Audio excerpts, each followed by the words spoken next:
அன்பான நண்பர்களே, உலகத்தில் பார்த்தா நம்மளாம் யாருக்கும் ஃப்ரெண்ட்ஸ் உண்டு. ஃப்ரெண்ட்ஸ் கிட்ட பேசும்போது ரொம்ப க்ளோஸாக பேசுவோம். சாவை தவிர இன்னும் என்னையும் வேறு எதுவுமே பிடிக்காதுன்னு. கணவன் மனைவி கிட்ட சில பேர் அப்படி பேசுவாங்க. ஆனால் நிறைய வாழ்க்கையில் பார்த்துருக்குறோம், சாவு கூட வராது. அதுக்கு முன்னாடி எத்தனை டிவோர்ஸு, எத்தனை சண்டை, எத்தனை ட்ராமா, இதெல்லாம் நம்ம பார்த்துருக்குறோம்.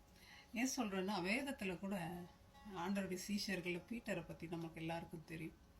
பீட்டர் ஆண்டவரோடு நடந்த சீஷர், ஆண்டவருடைய அற்புதங்களை கண்ணார கண்டவர், அற்புதங்களில் அவரும் ஆண்டவருக்கு கூட இருந்தவர், அதெல்லாம் விட்னஸ் பண்ணவர். அப்படி இருந்தும் ஆண்டவர் என்னன்றார், உன்னை மனிதனை பிடிக்க கொண்டு போகிறான் வான் கூப்பிட்டோன்னு அப்படியே ஓடியாந்துடுறார். எல்லாத்தையும் விட்டுட்டு வந்துட்டு ஆண்டவர்கிட்ட சொல்கிறார், ஆண்டவரே சாவு எனக்காக, நான் உமக்காக என்னைய சாக கூட ஒப்பு கொடுப்பேன் அப்படி சொல்லிட்டு சேவல் கூவுறதுக்கு முன்னாடி 3 தரம் மறுதளிச்சிடுறார். இந்த மனுஷனே எனக்கு தெரியாது அப்படின்னு சொல்லி பயந்து ஓடிடுறார். ஃப்ரெண்ட்ஸ், நம்ம கூட வாழ்க்கையில் எத்தனையோ முறை ஆண்டவரை விட்டுட்டு தூரம் போயிருக்கோம். ஆண்டவர் எனக்கு தெரியாதுன்னு சொல்லியிருக்கிறோம். ஆண்டவர் வேணான்னு உதவி தள்ளியிருக்கோம். ஆண்டவர் இல்லாத வாழ்க்கை எத்தனையோ நாட்கள் நம்ம கடந்திருக்கிறோம். ராம் முழுவதும் ரொம்ப டயர்டாயிட்டு, எக்ஸாஸ்ட் ஆகிட்டு மீன் பிடிக்கணும்ன்ட்டு மீனே கிடைக்கல. ஆண்டவர் பார்க்குறாரு பேதுரு. அப்போ ஆண்டவருக்கு சொன்னால் அந்த மீனெல்லாம் கரையில் வந்து கொட்டிட்டு இருக்கும்.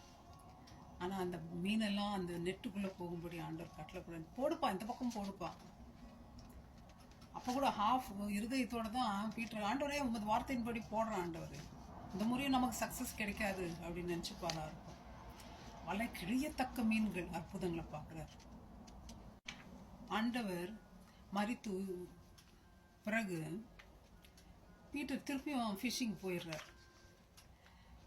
அப்போ ஆண்டவர் யாராவது திருப்பி ஆண்டவர் விட்டுட்டு போயிட்டா, இல்லை நம்ம வாழ்க்கையில் யாராவது நம்ம விட்டுட்டு போயிட்டுமான மற்றவங்ககிட்ட திருப்பி அவங்க திரும்பி பார்ப்பாங்களா? திரும்பியே பார்க்க மாட்டாங்க. ஆனால் ஆண்டவர் தேடி போகிறார், போய் அவங்களுக்கு கொண்டு வரார் திரும்பி. என்ன ஒரு அழகாக ஆண்டவர் பீட்டர் திருப்பியும் கொண்டு வரார். ஆண்டவர் கேட்குறார் பீட்டர்கிட்ட, ஏன்பா என்னை நேசிக்கிறையா? 3 முறை கேட்குறார். 3வது முறை பீட்டர் உணர்றார், ஆண்டவரே உமக்கு தெரியும்ப்பா. அப்போ என் ஆடுகளை மேய். நீங்கள் இயேசுநாதரை நேசிக்கிறீங்களா ஃப்ரெண்ட்ஸ்? அவர் ஆடுகளை மேய்க்கிறீங்களா? ஆடுக்கு ஏதாவது கொடுக்குறீங்களா? வசனம் சொல்கிறீங்களா? ஜெபம் பண்ணுறீங்களா?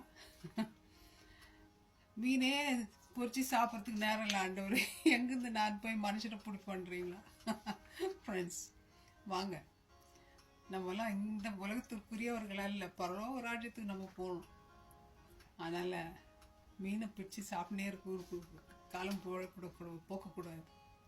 ஆகவே மீனை பிடிக்கிறத விட்டுட்டு ஆண்டவருடைய ராஜ்யத்துக்குரிய காரியங்களை செய்வோம். ஃப்ரெண்ட்ஸ், எப்பேற்பட்ட டிஸ்டன்ஸில் நீங்கள் ஆண்டரை விட்டு போயிருந்தாலும் அவர் உங்களை கண்டம் பண்ணுறதில்ல, உதறி தள்ளுறதில்ல. வா மகனேன்னு கூப்பிடுறாரு. திருப்பி உங்களை அவரோட பிள்ளைகளாக மாற்றுறது, அவரோடு பயணம் பண்ணுறது. போகலாமா? மீனை பிடிக்கிறத விட்டுருவோமா? May God bless you, my friends. Thank you. Bye-bye.